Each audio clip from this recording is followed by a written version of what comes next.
fantástico. Y en materia de castillos, quienes saben más que nadie, pues son todos los miembros de la Asociación Española de Amigos de los Castillos. Hoy nos visita Rafa Moreno. Hemos dejado a Pablo Esnel de vacaciones un par de semanitas y retomamos periplo castillero con Rafael Moreno. Rafa, buenas tardes. Hola, buenas tardes. Algún día me aprenderé castillológico, ¿es verdad? A ver, es bueno, sí, es que es... Dime. Es que siempre lo digo mal. No, a ver, hay una cosa que es el patrimonio castellológico. Castellológico, con sí. Vale. Pero a los que nos gustan los castillos somos castilleros. O sea que no lo he dicho, ese término es correcto por lo menos, ¿no? Bueno, no sé si vendrá en el diccionario, pero lo hemos acuñado nosotros. Bueno, perfecto. Pues nos quedamos con castilleros y el patrimonio castellológico, que ahí sí que he errado yo un poco el tiro. Bueno, que seguimos conociendo castillos y habitualmente, fíjense ustedes cómo viene de desprendido Rafa, que habitualmente vamos castillo a castillo por semana. Pues hoy él ha dicho que castillo no, que castillos, que en plural. Castillos. Porque nos vamos hasta Mora de Toledo, en la provincia de Toledo, para hablar de castillos. Yo conozco uno, que es el de Peñas Negras, pero no sabía yo que hubiera otro. Bueno, pues tú conoces uno de los dos que hay y que tiene el nombre cambiado, porque mira.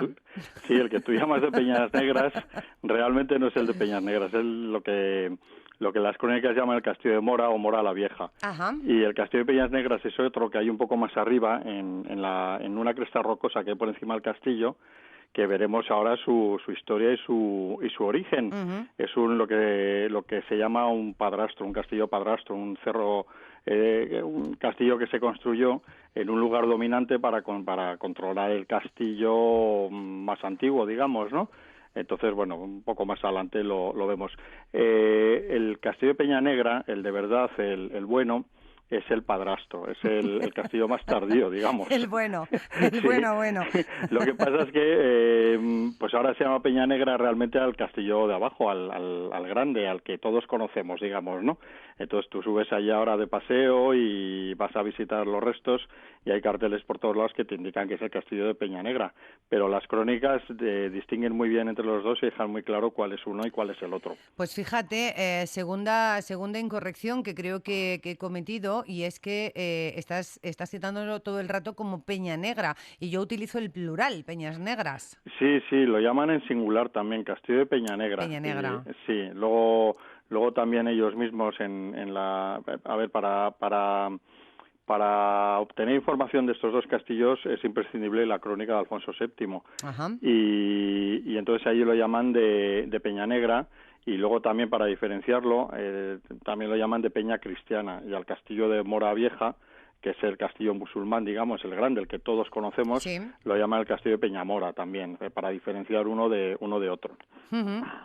Perfecto. Bueno, pues ya estamos en Mora, estamos hablando de dos castillos, el primigenio, por decirlo de alguna forma, que es el que menos restos visuales ahora mismo, del que menos restos visuales hay, pero que es el castillo padrastro, pero que es el bueno, por decirlo de alguna forma, y el que conocemos, porque son los restos que tenemos más visualmente, y que además son físicos, que podemos ir allí y podemos recorrerlo, sería el castillo de Mora, dices, ¿no? Eso es. Bueno, el que tú dices el bueno es el bueno por el nombre, pero vamos, no es que sea hombre, mejor. No es que sea mejor castillo uno que el otro. Son dos castillos diferentes con dos funciones diferentes, vale. Además. Uh-huh. ¿Por qué esta circunstancia? Además, tan juntos. Pues mira, tenemos que remontarnos a la época islámica, que es la época, bueno, el cerro está ocupado desde la prehistoria. Ahí no ha habido, que yo sepa, excavaciones arqueológicas, pero sí hay restos prehistóricos documentados y entonces es un sitio dominante y está ocupado, ahí debía haber un castro prehistórico arriba. Pero la historia del castillo realmente empieza en época islámica y es ahí donde nos tenemos que remontar pues para comprender la existencia de los dos castillos. La primera mención que conocemos al castillo de Mora data del año 930. Ese castillo está al servicio de la ciudad de Toledo como un puesto avanzado, que la ciudad de Toledo sabemos que había sido muy rebelde al poder del califato de Córdoba y está levantado en armas contra Terramán, contra el califa Terramán III. Uh-huh.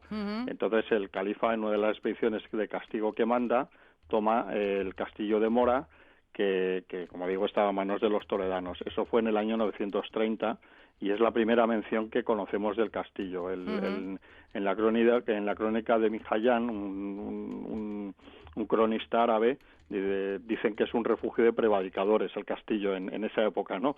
Están opuestos al califa, bien digo, y lo llama refugio de prevaricadores. Perdemos más o menos rastro del castillo, de sus noticias, o sea, perdemos rastro de las noticias del castillo, mejor dicho, hasta el año 1085, cuando suponemos que con la caída de Toledo el castillo pasa también a manos cristianas. ¿Sí? Cae Toledo, cae gran parte de su comarca y no tenemos certeza, pero suponemos que en esa época el castillo pasa a manos cristianas. De hecho, conocemos, por ejemplo, en 1114 seguro que estaba en manos cristianas porque conocemos el nombre de varios alcaides puestos allí por el rey, con sus nombres, apellidos, etcétera, etcétera, ¿no? En el año, eso en el 1114, en el año 1131 sabemos que el alcaide es un tal Munio Alfonso, que es un personaje muy singular del que luego hablaremos. Pero Munio Alfonso pierde el castillo en el año 1139. Y entonces aquí entra en función el padrastro, aquí entra aquí es cuando tenemos las primeras noticias del padrastro. El castillo de Mora cae en manos cristianas, en manos islámicas de los almorávides en 1139 y es una posición muy importante que Alfonso VII quiere tener controlada y vigilada y para eso manda que se construya un castillo encima de la orografía lo permite, el terreno lo permite, hay una sierra, parte de la sierra por encima del castillo y ese es el lugar elegido para levantar el padrastro, que se levanta alrededor del año 1139 también, entre 1139 y 1140 seguramente. Y desde allí los cristianos vigilan a los musulmanes que utilizan el castillo de Mora como una importante, lo que ahora se llamaría un centro logístico, una base, para hacer incursiones por el territorio cristiano de alrededor e intentar asediar a la ciudad de Toledo, etcétera, etcétera. Y entonces el papel del Cerro Padrastro, del Castillo Padrastro, de Peña Negra en este caso, es fundamental para tener más o menos sujetos y controlados a los musulmanes. Así que esa es la historia de los dos castillos y el porqué de cada uno, de la existencia de cada uno. Vemos que existía uno y en contraposición a ese se levantó otro para tenerle vigilado. Pero esto no suele ser lo habitual, ¿no, Rafa? Bueno, no es raro tampoco. Lo que no es tan habitual es que se conserven los restos de los dos castillos. Pero, por ejemplo, en el 1139 se estaba asediando el castillo de Oreja, que también está en la provincia de Toledo.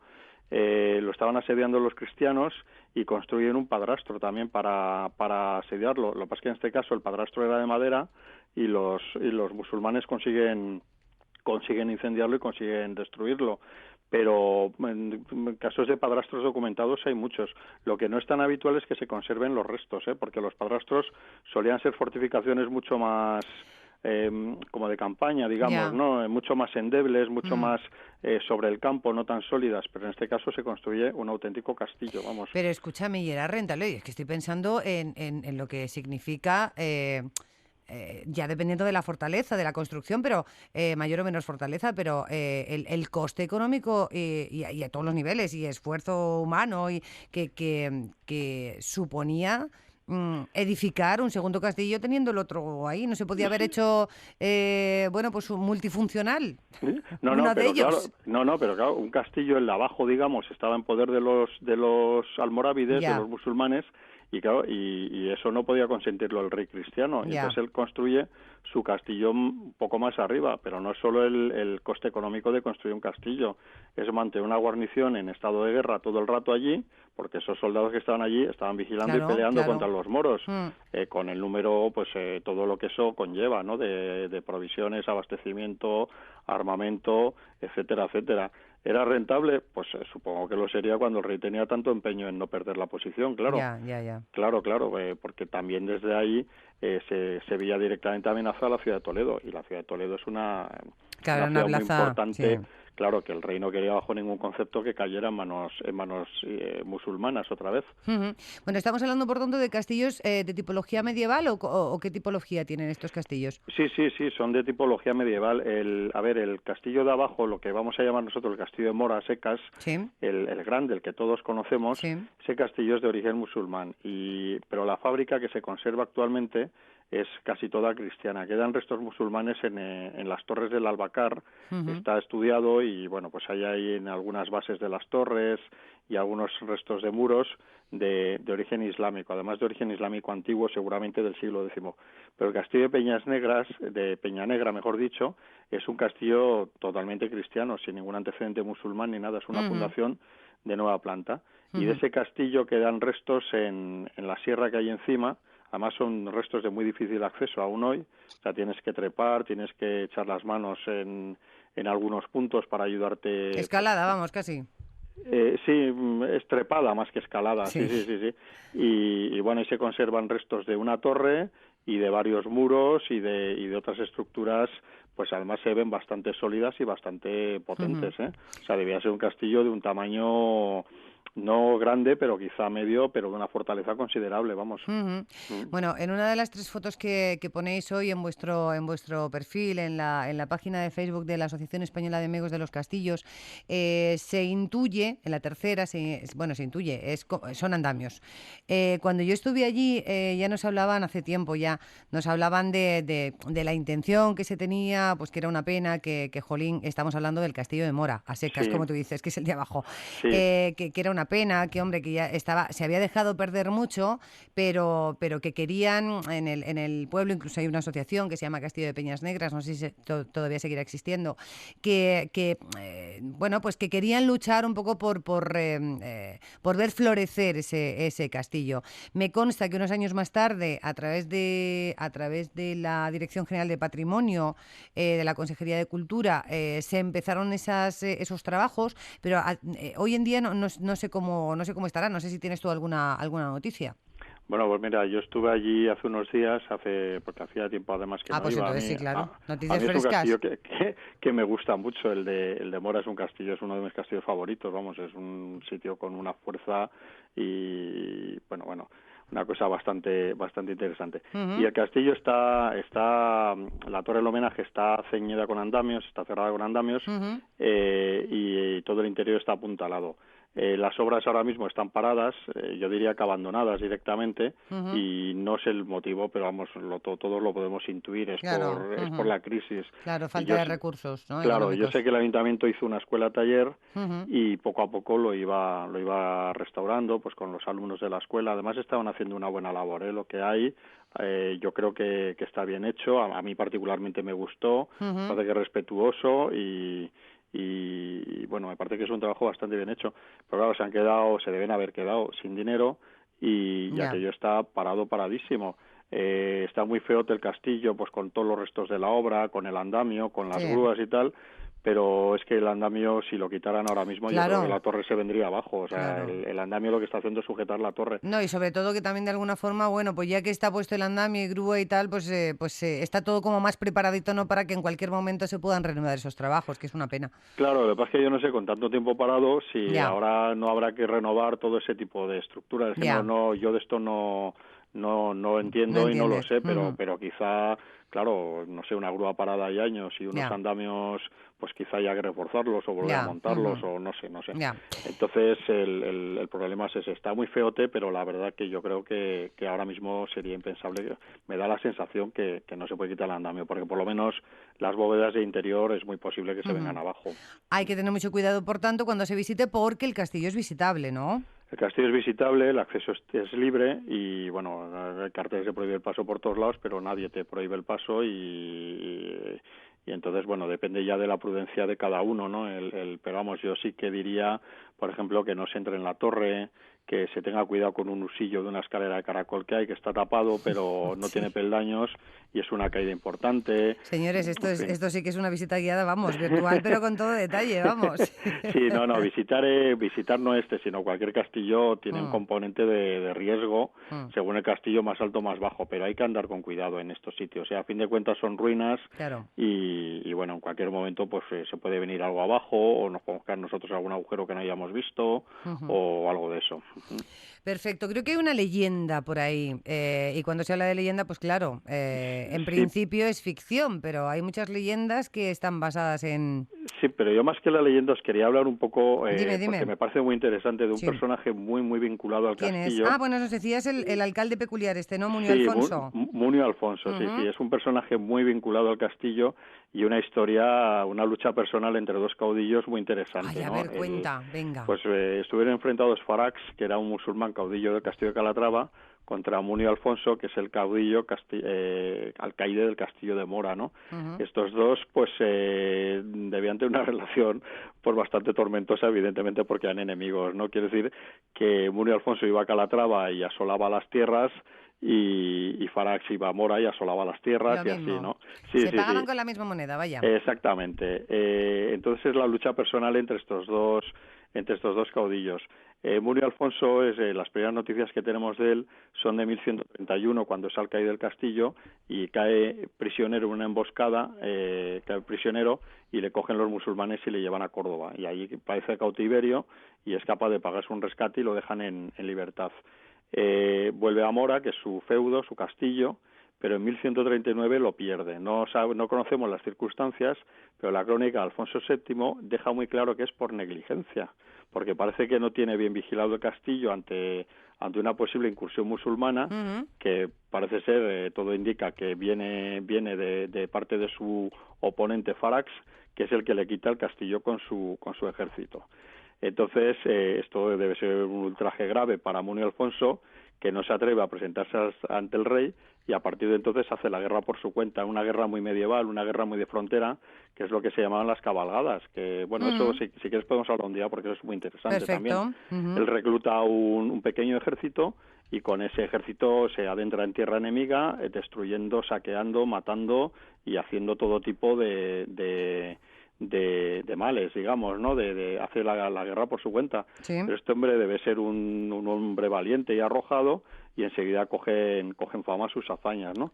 Entre ellas la más importante, bueno, tanta hazaña cogen, tanta fama cogen, que el emperador, el rey Alfonso VII, le perdona, y le nombra segundo alcaide de la ciudad de Toledo, que es un cargo importante, claro. Ajá. Y él sigue con su ejército, con sus leales, haciendo la guerra por su cuenta, ¿no?